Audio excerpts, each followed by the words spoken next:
Bonjour Nicolas. Bonjour Linda. Alors vous lancez, en plus du vol sec et du vol plus hôtel, la location de voitures pour les agences et également pour les voyageurs. Quels sont les autres produits que vous comptez ajouter à terme ? Oh, il y en a beaucoup. Alors, il y a à la fois les produits et il y a aussi les segments. Donc, j'ai beaucoup parlé ces derniers temps du voyage d'affaires. Donc, c'est un sujet sur lequel on travaille. Et en termes de produits, tout ce qui est complémentaire justement de ces têtes de gondole, comme on les appelle, de ces produits simples. Donc, on peut penser naturellement aux activités à destination des clients.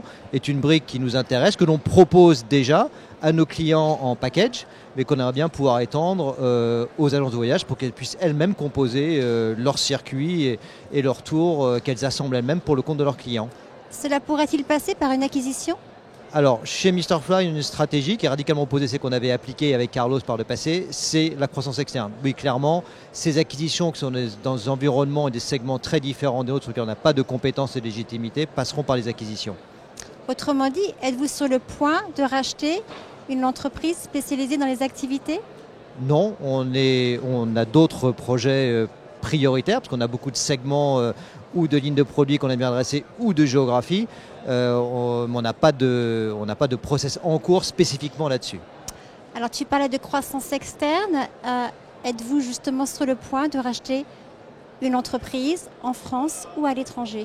Alors, la stratégie de Mr Fly, comme je l'ai indiqué, repose sur la brique vol, sur laquelle on va venir greffer des activités ou des segments ou des canaux géographiques complémentaires. Aujourd'hui, on est en phase de discussion active sur une cible à l'étranger.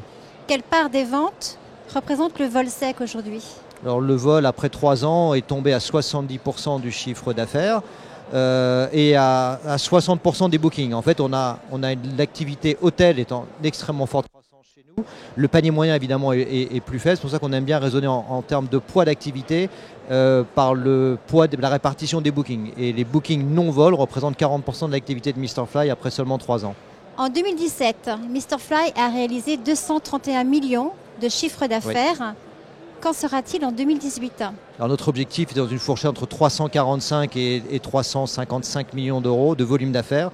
On est exactement dans ce trend-là, donc on sera entre 345 et 350 millions d'euros à la fin de l'exercice 2018. Puisque vous êtes en pleine croissance, allez-vous recruter dans les prochains mois et si oui, sur quel poste ? Alors on recrute beaucoup, je vais faire ça à chaud, je pense qu'on va avoir 50 postes ouverts qui sont à la fois des profils de techniciens aériens, des agents de voyage pour répondre à nos différents centres d'appel, sur les vols, sur les hôtels et sur les packages. On recrute en France et à l'international, on recrute beaucoup sur les séjours, donc des acheteurs de séjours et tous les gens qui interviennent dans la chaîne de fabrication de séjours, à l'informatique évidemment, à la fois sur le front, sur les mid-office et sur les bacs. Donc chez Mr Fly, il y a au moins 50 postes ouverts au recrutement. Très bien, merci Nicolas.